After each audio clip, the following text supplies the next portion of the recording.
Yes, people. Welcome to the Real Talk Football TV podcast. Myself, Shaq. We've got Frenchie in the building. Gang will be back. Yes. The gang will be back next week. Hopefully, everybody should be back. But the show goes on. Frenchie, you good? Yeah, man, can't complain. I'm telling you. Let's start off with the biggest game of the weekend. Yes, I think more than likely the best match of the Premier League so far. Yeah. By a long way. By far. Liverpool versus Man City. Well, because you're a Chelsea supporter. You're looking at maybe a different point of view, like how I'm looking at it. So I'll go to you. Basically, how did you feel how the game went, in the sense of how both teams went about it? Well, like I mentioned in the group, this game was gonna go this way. No, it was gonna go this way anyhow. Cause, but the way I see it is, City against anyone, they're gonna have possession of the ball. No matter what you try, what to do, how many people you play in the middle, they'll find a way around it. Possession is out of the window for any team. But because City don't capitalize quick on their chances, that means other teams will always have a chance against them. And saying Liverpool, they have the best front three in the Prem. Well, no one can argue about it. They can. I'm a Chelsea guy, innit? But yeah, Liverpool have the package at the front. So if City basically, well, they just miss chances, and Liverpool they do what they do best. It's one way with Liverpool. Rather they're gonna have a bad first half and a great second half, or a great first half and second half so against certain teams. But I think it was a fair game. Well, like you said, going back about them missing chances.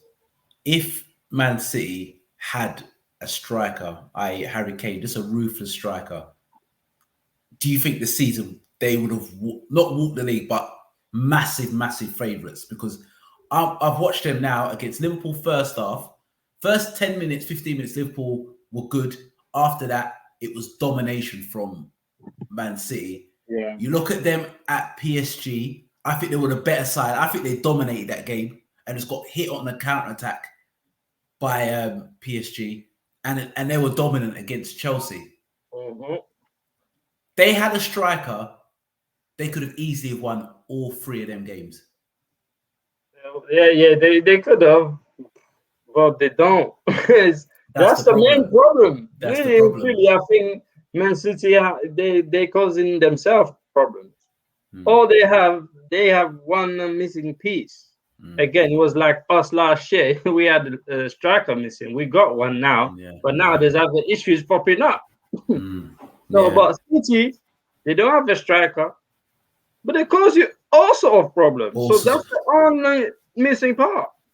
And the thing as well with City, because they don't play with a striker and all their players are all technically gifted and good at tight areas, it's even worse for the teams. Maybe they're not scoring, but the concentration levels have to be so high because they are keeping the ball for fun and everyone can keep the ball. In that game, especially the first half, we couldn't get out. I just want to talk about City. I will come to Liverpool in a minute. We couldn't get out. But Bernardo Silva, I've been saying this already, he's one of the best midfield players in the Premier League. He is so bad. And I think him and Foden as well, Phil Foden is ridiculously good. He's ridiculous. He's ridiculous. He's ridiculous. He absolutely tore Milner to pieces. Yeah.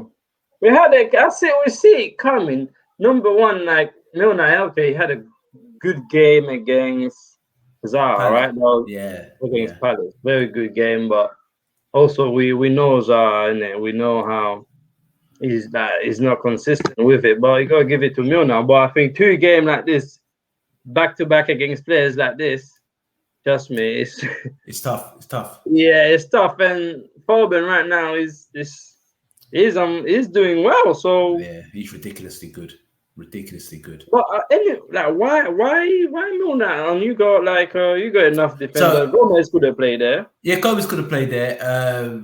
Gomez is. I think they're taking their time with Gomez. I just think they just don't want no big injuries from Gomez. We've missed Trent because of his creativity, but if you Yeah, look why at Trent was on the bench?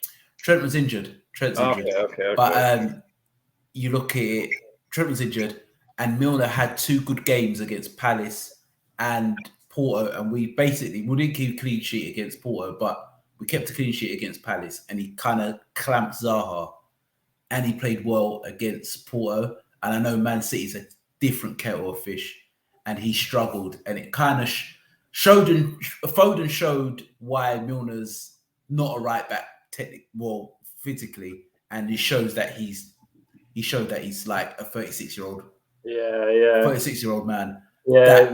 that got run ragged by a young, hungry, talented footballer in Foden. The edge showed up. Yeah, 100%. But you can't take nothing away from Milner, man. No, not at He's all. so reliable. So, but it's a young kid, man. Hungry, on form, consistent. So, and can play number positions. Like he has made that left side its own, really. And then if you look at Grealish, I think it's a conundrum for Pep. I think he knows that Foden's a better player than Grealish. Bernardo Silva is a better player than Grealish, but it's where to play Grealish. He can't play on the left-hand side at the moment because Foden's got that, and he doesn't have the energy levels and the defensive capabilities like Bernardo Silva, because Bernardo Silva is so talented, but people don't realize how hard he works in and out of possession, and Grealish doesn't have that. And like I've said, if they had a killer striker, where does Grealish actually play for Man City? Where does he play? I don't know. It's a tough one because, yeah, he usually come off the left, isn't it? But I can't really tell you because at the moment, both form players, like are the 2, yeah, like you mentioned, Bernardo Silva and Foden. Yeah, my first pick won't be Grealish. He's a talented guy, but Bernardo, I think, is different class, Bob. And he showed it. He showed since he arrived at Monaco, from Monaco. Showed He's levels. A different breed and he had to follow David Silva's path, which is easy. It's not going to reach that because Silva is also ridiculous. He's class. David Silva is world class. And you have Bernardo Silva that done his bits even while Silva was there. And now Silva is not there. I believe that the new Silva is Bernardo Silva, bro. Pretty much. And then you got Foden coming through as well, not really showing no fear in who he's playing with. So I don't know. To be honest, I don't know. I don't know where he's gonna fit. I don't know how Pep's gonna do it. He's gonna have to keep rotating it, and sometimes players don't like that. 100%. And looks like Sterling's the odd man out. Yeah, you know what? This is mad because I forgot about Ryan, bro. Yeah, and Sterling's the odd man out, and really, it just shows Sterling is a really, really good player, but he's just never a Pep type player. Pep, in history, doesn't really have them type of players like what Sterling has. Doesn't have them type of players. But it's going to be a conundrum for Pep, and it's going to be a conundrum how to get the best out of Grealish. But I was very impressed with Man City. I think they're a fantastic team. The way they kept the ball, especially first half, they showed a footballing lesson against, to be the second best team or the joint best team in the league. And fair play to Liverpool. We came back second half, and we played how you play against City. Energy levels have to be high. Concentration has to be high. You got to get in their faces because you know technically you can't, not say you can't hang with them, but you know they're going to have long periods of the ball and long periods of the game with the ball. So you've got to focus 100%. And when we had the ball, we hit them on the counter. We've been ruthless. And Salah, Frenchie, I'll give you another. We got the podcast. I'm going to give you another thing now is to redeem yourself. I'm not, you know. I was waiting for this. Is Salah world class? You can change. You said no He's before. on the verge. He's on the verge. If he finish this season, I know he's gonna finish this season. I can't redeem myself like this because you know if everybody jump on this bandwagon that everybody's world class, this that, then we're gonna put all these average players, all these guys follow the trend. But I know trend follow, but like I always says, Salah is bad, and I think Frenchie, he's not.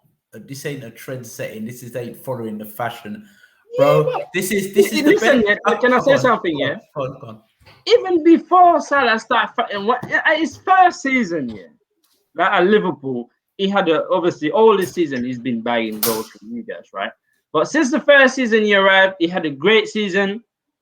Then people's throwing out, okay, he's done. He's been doing it for 4 seasons. What, 4 seasons, right? Yeah. This could be 5. This is his 5th season. Cool. Now I'll put the stamp on it. But I'm not gonna like from day one people say, oh yeah, world class. It's not that easy to be world class in my book. That's how I put it. And people can say whatever they want, and I'll stick by it. Okay. He is class, bro. I'm not taking nothing he's putting in the work. If he's doing this season, now he's world class. But if you have to compare him with other players,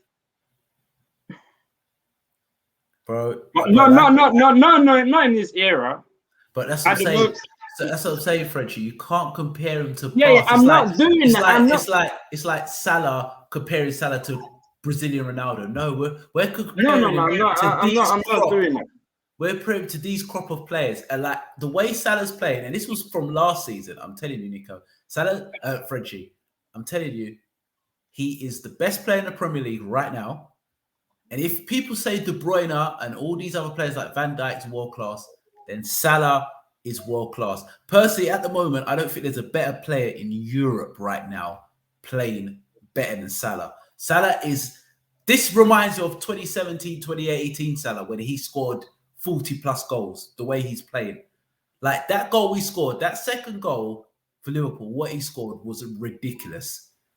And I don't think there's a debate right now if he's not world class. He's up there with any player you talk about. You've got to talk about Salah. To me, Salah's the best player in the Premier League, one of the top 4 or 5 best players in Europe at the moment. If you only say Lewandowski's better, to me that's the only debate you have. And if he's not world class, Frenchie, then only Ronaldo and Messi are world class on this planet, bro. Nobody else is world class. Because he is undoubtedly world class. 5 years of scoring goals for Liverpool, won a Champions League, won a league. Bro, he's the best wide player in the world, and he's the best wide player in the Premier League. I don't even think that's close. If you look at the wide players in the Premier League, no one's on Salah's level. Mane was, but Mane's dropped off a tiny bit. He's still the second best in the league. But Salah is number 1. And you look at his goals, French, he scores against everyone. Everyone gets it.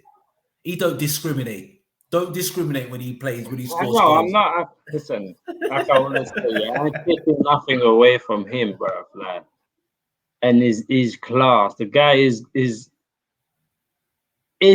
great, and he's good, and he's gonna be world class. People already putting him in that bracket. That's fine, and I'm not really arguing with it. But me, if you give me this season, if he high rolling like this season, I put him there with ease. Because for me, when they put people in the world class bracket, within 1, 2, 3 seasons, that's not enough. You get it? That you see that Ronaldo, okay, if Bob, they're elite in it, and that's why everybody trying to beat, then follow the elite leads, isn't it? Right?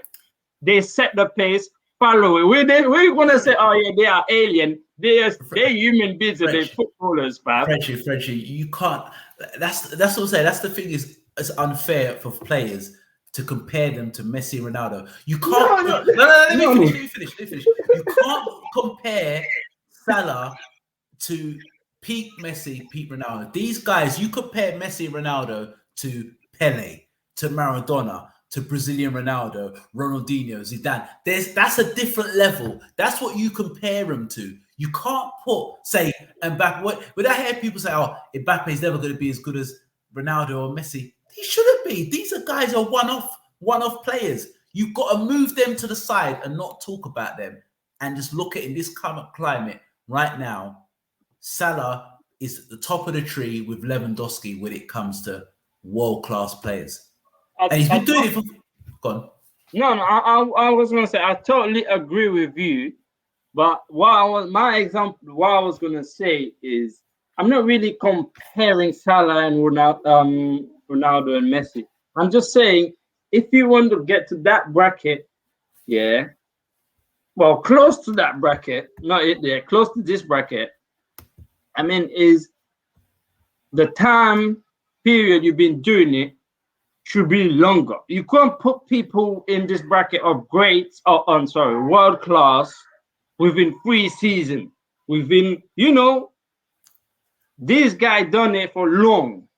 You get 100%, 100%. So at least get close to that, then we can talk in it. But now they saying this person is world class. When you watch Match of the Day, everybody is world class. Everybody is great. Everybody is this. It's nonsense. So if everybody is this or world class, why the quality, me personally, of the Premier League has dropped? The standard has dropped. If everybody is so-called world class now, so that's what I'm saying. Salah is a great player, and well, for me, it's close to be about.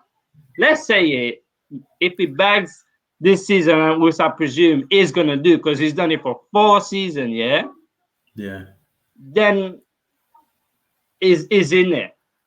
That's it. I'm not going to compare him to anybody that's done that, like you mentioned, the Zizou. Them men, they have their own. They created their own world. Yeah, they're different. That's stupid level. You can't compare. A lot of people will disagree, but that's my point of view. World class, you need to put your stamp for at least 5 seasons straight. Consistency as well. Not arguing 2-3 seasons and then the first season, you die off a little bit. And Salah has been doing it consistently without fail. 100%. Like, well, I hear what you're saying. Me, I think he's world class. I think he's the best player in the Premier League. If Lewandowski's world class, then Salah's world class. If De Bruyne is world class, then Salah's world class. If Van Dijk's world class, Salah is world class. He is playing like, it feels like he's playing like when he was playing 17, 18, where it doesn't matter who's playing, they're getting it. And he will get his goals. His game is looking matured. It doesn't look greedy. It looks all round now. If you look at the way he skipped past Cancelo and then slid in Mane, before Salah would have just slipped past him and kept on running. The goal, we've seen that goal. Well, I've seen that goal. The second goal Liverpool scored. I've seen him doing that against Spurs, but this one's even better. The way he's just literally foot rolled past Bernardo Silva, chopped Laporte, right foot, side netting, bro. Oh my God. And I felt for him because that should have been the winning goal. But fair play to City. They deserved at minimum a draw. Really, if you look at the whole game, they should have won, really. If I'm taking my Liverpool hat off. The first half, they should have killed the game off. Yeah. They should have killed the game off. But I just want to go a little bit more, tiny bit of Liverpool. Freddy, what do you think? I was talking to 1906. We're texting, and I said, if Wijnaldum, our best midfielder last season, was playing in that game, we don't lose that game. I think if Wijnaldum plays in midfield, we don't lose that game. Reason being is that his energy and pressing and keeping the ball, not in tight areas, but protecting the ball in tight areas where he nicks fouls, I think we win that game when we went 2-1 up. I believe, yeah. You're right. But I would say in that game, okay, first half, City had more possession and whatnot. But like I mentioned before, I said if you had anyone in the midfield with proper discipline, yeah, you win that game just by having discipline. And Ronaldo, that's all he's got. That's what I'm not gonna say that's all he's got, but that's the main part of this game, bro. His discipline and his tactical. Simple, bro. He keep the clock ticking, but people don't see it. People don't say he's underrated. That's for people, but he's not underrated. No, he's a very good midfielder, and he's very good at what he does. I know people. He's not underrated. It's just what he does. He does it good, and he goes over people's head. And simple as that. Yeah. But I think Liverpool was the lack of discipline in midfield. Because sometimes I see Jones alone and Nando always bombing on. I don't know what he was thinking, or maybe that was Klopp told him to, or try to rotate. But I think Fabinho, is it Fabinho, right? Yeah, Fabinho. Yeah, Fabinho. He's usually more disciplined, but I don't know. Maybe he just got dragged. He got dragged everywhere. 100%. And I was just about to say that he got dragged. No fault of his own. I think Henderson had his worst game in a long while. Personally, I feel this is Henderson's last season of being a regular. I think Liverpool need to start phasing him out now and being a squad player. I think he looked so leggy in that game. He was so bad that if he wasn't Liverpool's captain and what he's done for us, if Klopp dragged him off at halftime, you couldn't have complained. I think he was really, really bad. He struggled in that game. He struggled tactically. He struggled physically. And every time he got the ball, he gave the ball away. And he tried to make these runs where his legs couldn't get him there. And I just feel, as a Liverpool, I love Henderson for what he does, what he brings to the team. I know technically he's not the greatest of footballers, but for our team, it works. But I just feel that next season, he needs to start being phased out and being a squad player, if you know what I mean. I definitely do. When you're phasing him out, he's coming in. Well, that's what I'm saying. We need to buy. If you know what I mean. We have Curtis Jones, who's still young, coming through. We've got Harvey Elliott, he comes back. So we're getting our teams, the new generation who's from the bench, they're very young. But phasing him out, I go and buy a midfield player. So Henderson doesn't play as much. He's not the main guy. He can come in and do a job. But I just feel Liverpool going forward now, Henderson, 31 going on 32? He can't play week in, week out now. He looked very leggy. He played okay against Porto, but against the 2 games a week, he looked very, very leggy. He looked like he was treading water. But the truth is, after that, you phase out Nando, you got Thiago, and then you got Keita. I think you need to bring in another two solid midfield, because they're not reliable players. They're good players, very good. Thiago Bula, Keita Bula. Not reliable. Injury key. Like, they are injury kings, bro. Yeah. They are non-reliable players. So it's like, you fade Anderson, you gotta think you need 2, bro, because you're gonna have Thiago give you 3 games. Keita give you probably 1. I bet it may sound funny, but that's about it, to be fair. True. It's true. And they'll be injured for like months. Yeah. They come back, same thing again. Yeah. I think with Thiago's story of Liverpool, his story at Liverpool so far is that he gets up to speed and looks really good, and you think, yes, this guy is such a player. He's going to do bits for us. And He's the one midfielder we haven't got who can dictate the tempo of the football match, and then gets injured. He gets injured. Keita's always been injured, so I don't even want to talk about him. But Thiago is Liverpool's story. His story at Liverpool so far. He gets to a level where you think, yes, we've got the real Thiago dictating the tempo, and then an injury. But we do need a couple of midfield players next season. Yeah, definitely.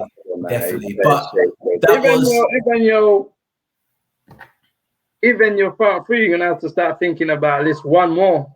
Because Mane, Firmino. I hope next season is that Klopp needs. I reckon he needs 150 mil plus sales to revamp the squad. Will he use it though? He will. I think everyone knows. I think Klopp knows this is the last season of this squad.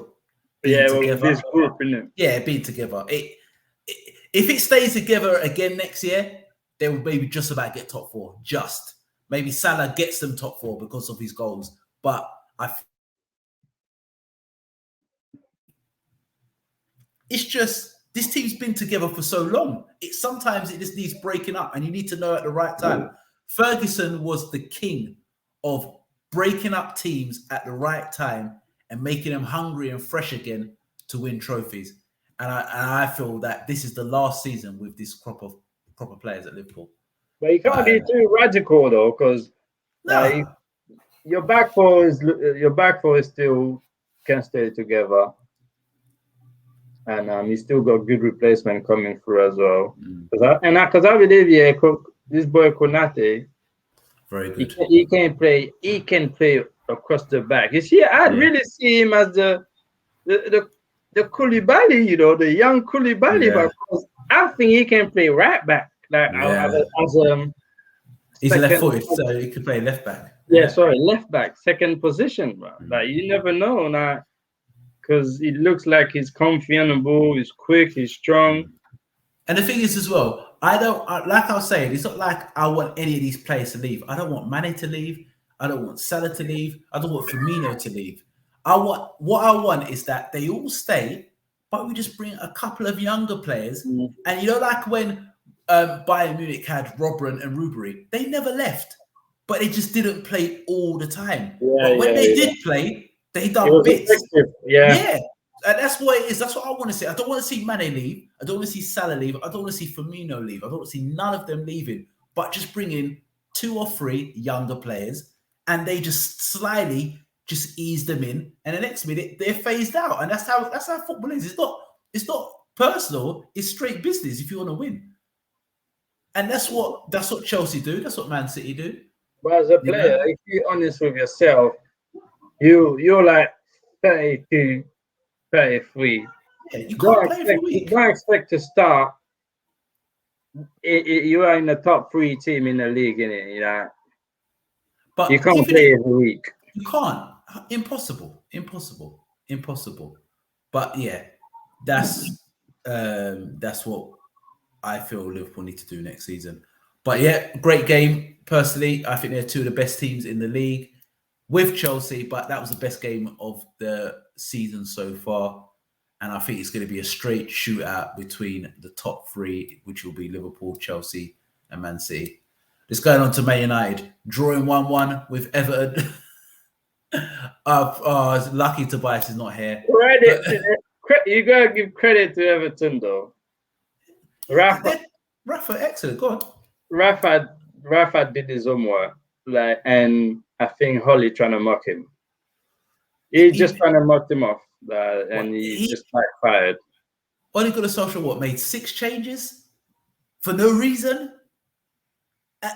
What did he? Did you see what happened in a group? As soon as the game started, I'm like, Holly wants to lose. Yeah, he don't wants to be in the job.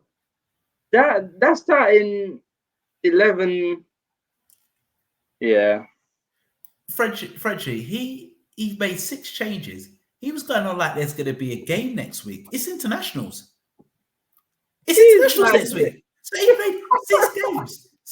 He made 6 subs. 6. Sorry, it's not 6 subs. 6 changes, and there's an international game next week.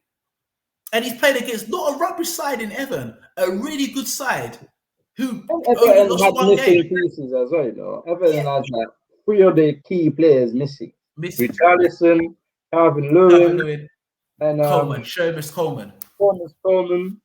I'm telling you, it's basically 3 of their best players out. And really, I think it was 2 points dropped for Everton. Everton had really good Yes. situations. It was 2 points, not for Yeah. Man United, 2 points dropped for Everton. But Tobias keeps on saying that Ole Gunnar Solskjaer's making progress. It doesn't mean it. I don't think it means that deep down he knows in it. It's only he's trying to, he's trying to firm it because Ron is there. Because any team that Ronaldo goes to, you have hope. But the way Holly is growing is the way Holly is putting down the team is like he's acting like he's got the biggest squad, like so he can make changes whenever he wants. Like no, like we are not even 10 games into the season. Into the season, you're making crazy changing like you're playing Norwich, or no disrespect to Norwich, innit? But what I'm saying is, yeah, it's Everton. They in the top 6. Bro, that's what I'm saying. Going back to Liverpool game, we played 3 games in a week. We made no changes. We kept the same team. Man City played against us, only made 2 changes. Played PSG in the week and played Liverpool, only made 2 changes. We played 2 games, we made no changes. Yes, I'm saying. You played at home against Villarreal, just about won, and then made 6 changes at home again, and you was at home. Like, to me, that's why, like I've said, it doesn't matter who Man United buy. They can buy the best of the best. As long as, to me, is Ole Gunnar Solskjaer is in charge of Manchester United, they will not win the big prizes. They will not win the big prizes because he is tactically inept. He's just not good enough. He's not good enough.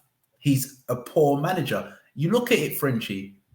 Look at the top 10. Look at the top 10 teams. If you got on your phone and you looked at the top 10 teams in the league right now, every manager in that top 10 is a better manager than Ole Gunnar Solskjaer and has a better CV and credentials than Ole Gunnar Solskjaer. Every single manager, from who are top, Chelsea, all the way down who are 10th. Every single manager is better than Ole Gunnar Solskjaer. And he's managing arguably one of the biggest clubs in Europe. All right. Chelsea, have a look. Liverpool, like I've said, City, United. Okay, not United. We got Everton, Brighton, Brentford, Spurs, West Ham, and Villa. All the managers have a better. Frenchie, all the managers have a better CV than Ole Gunnar Solskjaer. Every single one. The Brentford manager has a better CV. What he has done. Smith at Graham Potter, much better CV. You look what Graham Potter's done at Brighton. I see the identity of style of football at Brighton. Maybe I'm being and Liverpool supporter, and I'm not taking Man United seriously. But while I watch Man United, I don't see a pattern of play. I just see a lot of talented players play off moments of magic. I don't see a style. When I watch Chelsea, I see they're defensively solid. They start from the back first. They're defensively solid. They can keep the ball when they play against the lesser sides, but when they play against the better sides, they don't mind the other team having the ball and being ruthless on the counter-attack. I see Chelsea's style. When I watch Manchester United, I actually don't know what they're trying to achieve. I really don't. But they'll win games and they'll score lots of goals because they've got talented footballers. Yeah, you got talented footballers, isn't it? They're improvising. Literally, I don't see a pattern of play. I don't see it. Against Everton, they were getting counter-attacked so much, which was unbelievable. You have 2 holding midfield players, not one. You have 2 of them. And you were getting counter-attacked. Andre Gray was running riot in that game. Yeah, Demarai Gray was that. Sorry, not Andre Gray. Sorry, Demarai Gray. Demarai Gray, yeah. That's probably one of his best games so far as well. He was outstanding. Yeah. But you know what? very impressed if you well Doucouré. Yeah, Doucouré is he's right playing well. now is He's playing well. He's playing you well. take our Conte or Kante out the equation. It Mm. is the best holding midfield right now in the Prem. Nobody can tell me otherwise. It is. He's playing well. It is. Yeah, he had a good start of the season. I'm not saying he's the greatest or whatever, but from last season to this season, I think is different. He's better on the ball. He drives more with the ball. He's passing, even vision. I'm like, is this the same guy? There you go. Yeah, but he had a great game. 1,000. Mm. I think, like I said, again, I put in a group. He has to be the signing of the season. That and another bargain. What, free? Yeah, free transfer. I think Rafa Benitez has spent under £2 million.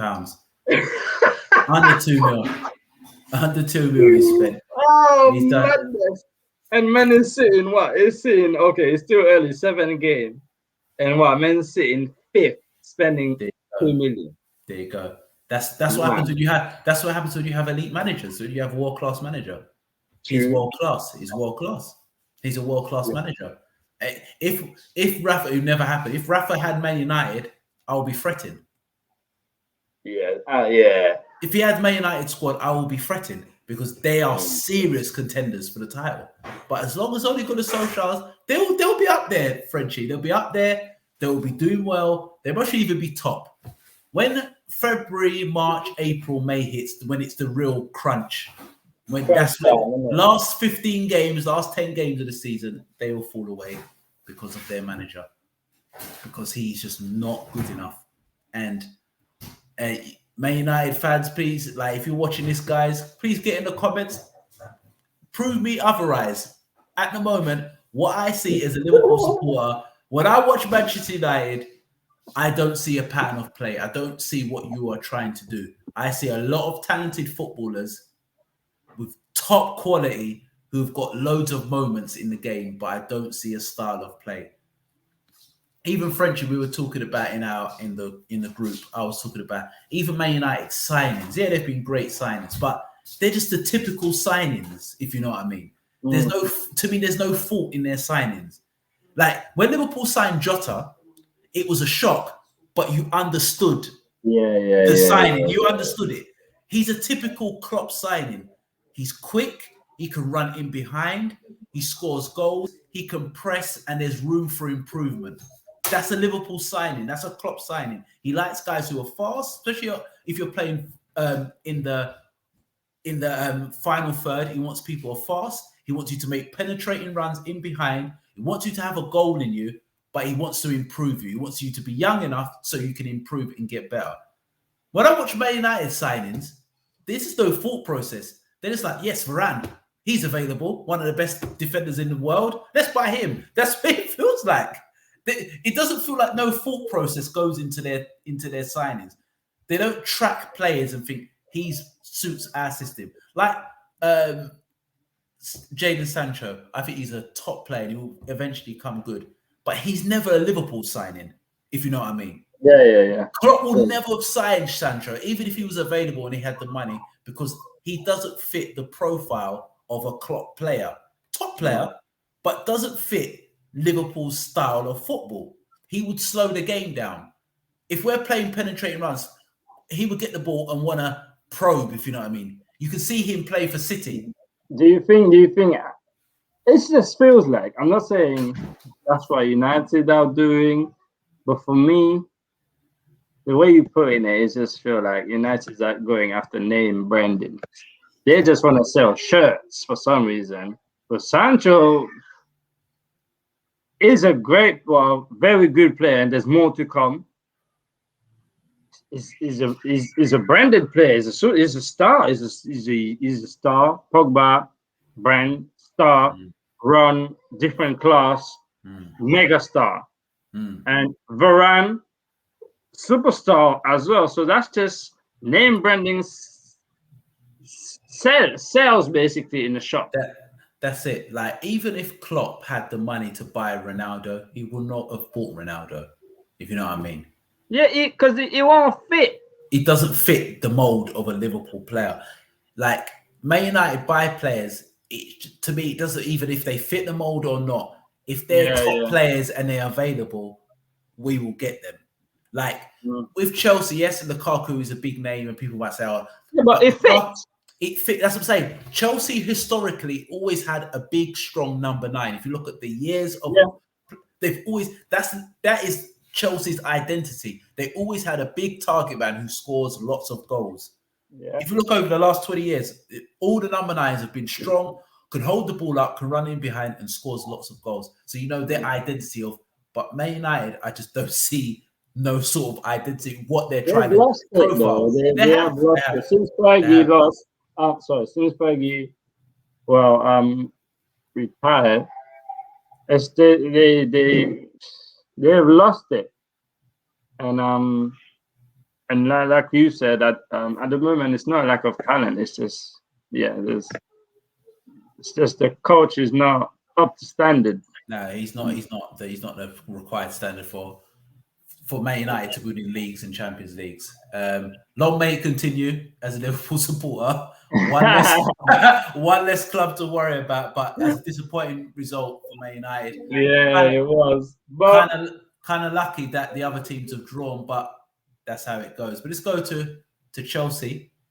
Chelsea, top of the league, 3-1 win again. Solid performance. Felt sorry, bear with me, Shaki. Bear with me. Yeah. Like I said, I felt sorry for Southampton. They played really well. I don't know if that was a actual red card by James Ward-Prowse, but like I was saying before, Frenchie, before you just went, I said it was a really good game, solid performance. I felt for Southampton, but I'll let you go on because you're a Chelsea supporter. I'll let you take over.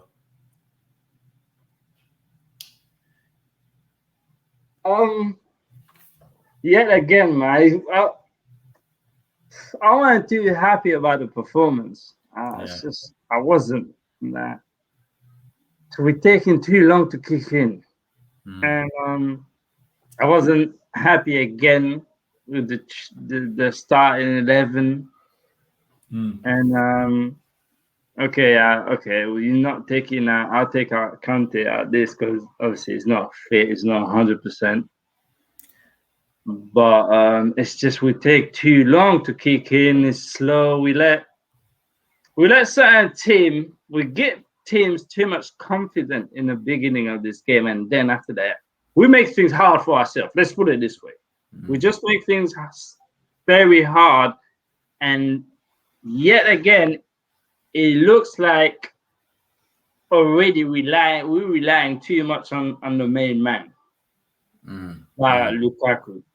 It's like if there's no Lukaku involved, the other way out is just limited. And you have Werner again. He gets the chances. He scored though. After how many chances? After how many runs? Like, come on. He's okay. Yeah, he's not cutting it in there. I'm not gonna buy him at that. The guy is called cool in it, but he's not cutting it still. Because let's say you pull Lukaku is injured. Because let's say Lukaku is injured, he's not gonna play all the games. He's gonna at least miss about 6-7 games. Let's say that. Because he's not a striker to be known to be injured like that. Let's hope he stays fit. Then we have Werner, Pulisic as well again. Yeah, 50-50, not always fit. So if you rely on Werner to carry the bag of goal, it's gonna, like I said, it could go left for us. He could basically, that can bring us down. But the performance, I'm not. The last two. Do you think your what I was going to say now? So do you feel that your confidence was hit from the 2 losses against Man City and Juventus? Yeah, because it really shows like these are the elite teams right now. No matter Premier League or not Premier League, Serie A, French League, like you could play Lille or Rennes in League One. These are the elite team in their country. Yeah. So don't try to mock teams in their back garden. So now we play the elite team in the Premier League, we fail. And the worst one is against City. Like, we got battered. Yeah. With no striker. So imagine you think, if they had a striker, what would really happen? Yeah. And yeah, we didn't even came out second game. It was poor against City, man. I hear you. But so against Juve, Juve just shows levels. Like in terms of defending, it's pattern of everything was just right for Juve. What's his name? The center half. Bonucci. He had nothing else in mind than stop Lukaku. He didn't care about how the game went. His goal was to put Lukaku in his pocket. But with all the respect, not meaning like he's shit or anything like this. Lukaku is far away from being. He's a great player. But that's why you call good defenders, like great defenders. That's world-class defender. That's world-class defender. So he has nothing else in mind. He's your top player. He's my that's my priority basically. I'm here to lock him up because he's your best player. As simple as that. And he did that, and then we had no way out. Literally, you can't have a one-way out player and call yourself like the top three. Okay, we have a good squad, but saying that, Frenchie, just going back to the Southampton game. Yes, you might say the performance was bad, but you still got the job done, and that's what Chelsea are doing. Like, they're getting the job done, and you look after close to 10 games now. You lot are still you're top of the league international break, so you must be doing something right. Not taking it away, because all of this that's just due to what I'm saying. The pattern of game of TT is good. We have a great defense, but from the top, we're always gonna. He's gonna bite back when I look at it, because if we don't score, if anything scores first, I haven't see us coming back to it. That's my main issue. My main issue. Okay, we get the job done when we score first. But when we're not scoring, like against City, I just knew it was gonna go. It's just gonna go left. But even the Southampton game, when they equalised, it looked like really Southampton were pressing to get the second, and the red card changed the game. I'm gonna say that the red card saved us. And was it a red card for you? We looked at things too many times in slow motion. My first thought, okay, bad tackle from behind. Yeah. It's a yellow, because the guy really and truly was just hungry for the ball. Yeah, it wasn't really. But the rest, the camera is too much replay, so it gives you that, okay, that's the red. I understand the ref point of view, but as a player point of view, that is not a red card whatsoever. No. Yeah, so I'm not gonna say we're lucky, because we kind of put it after the red card. Okay, we took the advantage of that, because you have some teams they're not taking advantage of the red card, but we did. But again, I'm saying that when we go 1-0 down, what happened? Nothing. Yeah. And that's worrying for me. I hear you. But saying all of that, Chelsea did win. They did get the result again, and they're top of the league. And they look. What I was gonna say, when you say we get the job done, but we get the job done against team that we're supposed to bat, that we should bat, if you understand what I mean. From where we are in the league and from where they are in the league.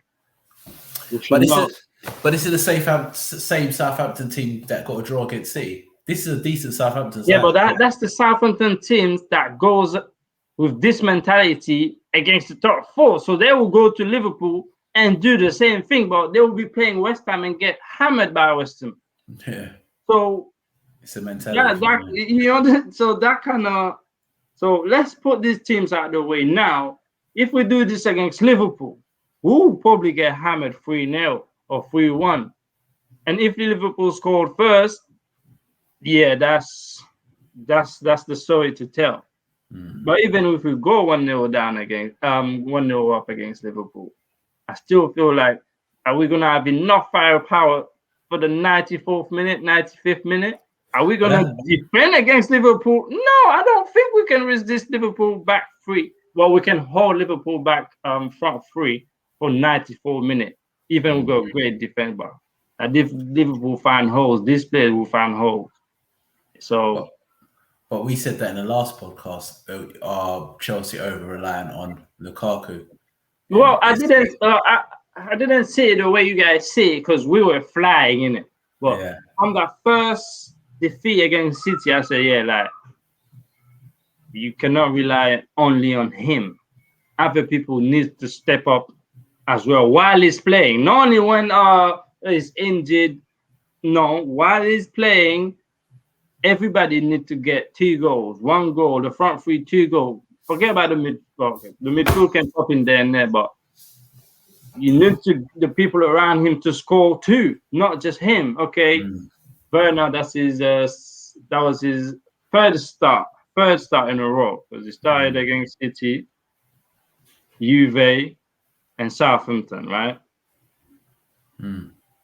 He had chances. He did not score. So, to be honest, I don't understand what he's doing because Harvard is on the bench and Hudson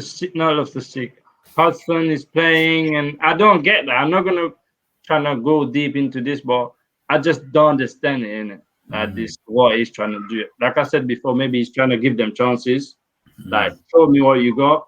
Now, if you don't, see you later. 100%. 100%. But it's good problems to have in a sense that you're having these problems and you're top of the league. So it's good. So you take that. It could be different if you are like 5th or 6th and having these problems. You're top, and there's still areas to get better. We top of the league. We top of the league by 1 point. Yeah, that's nothing. And I said to you that it's the last team I want in the top of the league right now is Liverpool, because how are you gonna get them off the top of the league? Like literally, how? Because we have weakness. I know our weakness. If any team in the top 4 go up against us, how are we coming back? We haven't showed that we can come back here. Liverpool show it time and time again with full squad, with not full squad. They will nick a draw all day. They nick the win. City, yeah, they will just keep the ball for 90 minutes. 1-0, they'll still keep the ball. But us, I think that 1 point is just a very thin line, because we haven't put the stamp on that. Okay, we're 1-0 down, but we can still win 3-1. So, yeah, we top of the league, but that's it. It's still early in the season anyway. It's not even, we don't even play 10 games anyway. But you still take it. But a win for Chelsea. Let's go through the other scores. Burnley, Norwich. It to me looks like both teams are getting relegated. I think I picked Norwich at the start of the podcast. If you want to watch the first podcast, watch it, guys. I chose Burnley to get relegated. Yeah, I think it was a clean sweep anyway on this. Yeah, I think Burnley are going a draw just sums up both of these teams. 2 poor sides. Norwich are never going to stay up, and I think Burnley. I think they've just been found out. I think teams learn to play against Burnley now. Before 2-3 years ago, Burnley away, you'd be like, phew, you don't want to play Burnley. Now everyone knows the blueprint how to beat Burnley. So yeah, Wolves 2-1. for Wolves. They're looking, they're starting to pick up now. They're getting the Yeah. results. They're starting to win now, where their performances deserve. Now they're getting a win. So fair play to Wolves. Brighton and Arsenal 0-0. That was the worst beating of a 0-0 draw, if you know what I mean, I've seen in a while. Yeah, Brighton absolutely battered Arsenal and couldn't score. Battered Arsenal for the whole game, basically, and just couldn't put the ball in the back of the net. I think they had over 20 shots, I think, Brighton.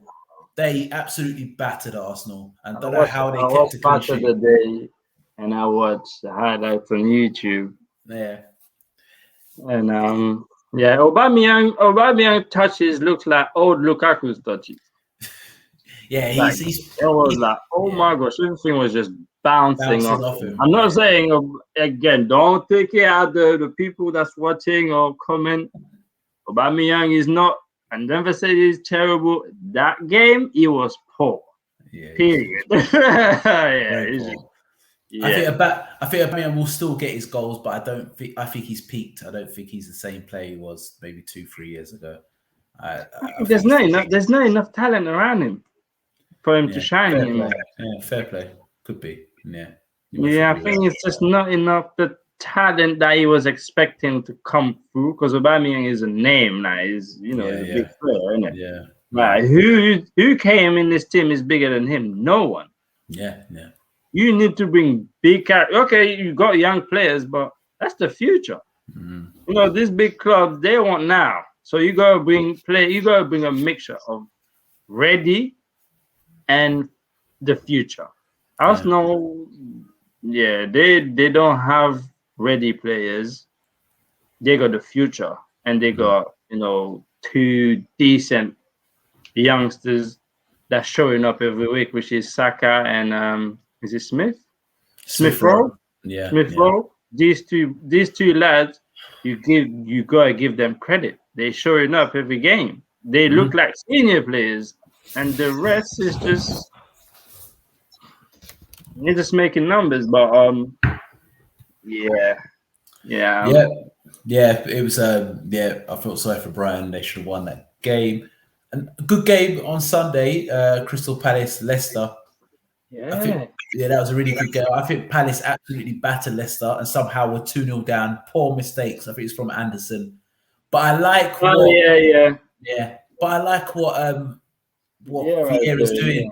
He's got a new team. It's a young team, and they play good football. They're liking him though at Palace though. Yeah, it's a different style, and you can see there's an identity what he's trying to do. Before under Hodgson, they were very rigid, tight, hit teams on the counter attack. But you see the pressing. They've got energy. They've got youth with Conor Gallagher in there. Zaha's the spark. Good player. What a player this boy is. How we letting him go when we still got my man? You know how I mean. He's like, oh no, why? Gallagher wants to play football, which is fair play to him. He could have sat at Chelsea where she's sitting on the bench. He looked at the players. I'm not going to play. Maybe go somewhere else. So Chelsea and Gallagher in a win-win situation. He can go back to Chelsea and he can play games, or they sell him for big money and he gets his move. He goes minimum now is 30 mil. That's minimum because of his age. So Chelsea know they've got minimum 30 million pounds, or he comes back. And he gets got a player.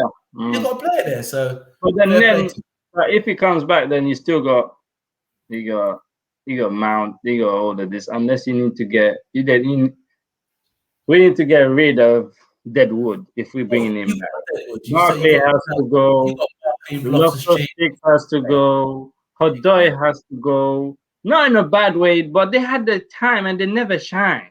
I'm sorry. It's just they had enough time to show under different managers, especially Hodoi. All managers that has been under has given him chances. Conte give him chance, get some game time. Frank give him some game time, and now TT is giving him some game time.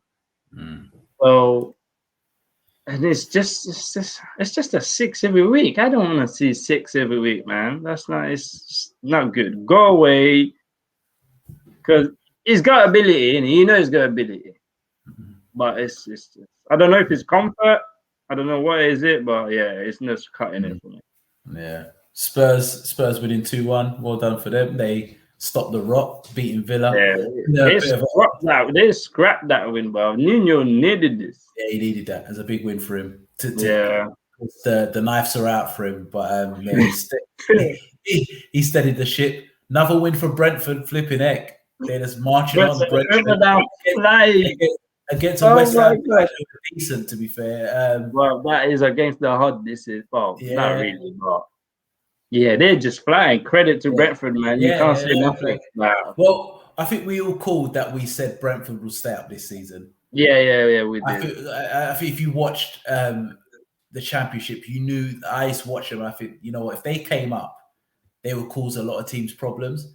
But it reminds me of, you know, when Sheffield United came up and they were flying, beating everyone. I'm not going to jump on the Brentford bandwagon. The first season is always the easiest season in the sense of you're playing on that emotion and that adrenaline. When teams find you out and they know how to play against you, that's if you know if you're about it. Because Leeds were the same thing, and look at Leeds now. They're food now. Teams are food. They're food. The reason I'm saying they're slightly a bit different than the rest, because they just, I feel like you said, they just got a lot of hungry guys and very, very good manager. They do. So, but obviously, how long do you stay hungry? You got to change. You got to bring new players. That's it. But I hope it looks like they recruit well.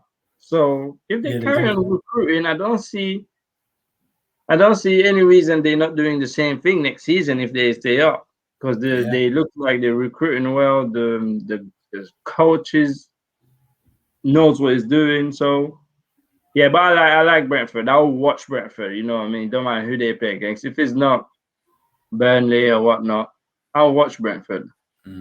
I'll definitely watch Brentford over Arsenal, like 100%. 100%. But yeah, another win for Brentford. Guys, we are, like I said, we are on Twitter. Follow us on Twitter. You see it down below. Like and subscribe to the channel. Because it's the international break, we're still going to bring stuff for you guys. We've got what we're going to do on Thursday. Maybe it'll be out on Friday. We're going to do our Premier League XI. So best Premier League starting 11. So myself, Frenchie, 906, hopefully Tobias. We're going to make our own Premier League XI. So Premier League 11 from the Premier League era. And we're going past or present?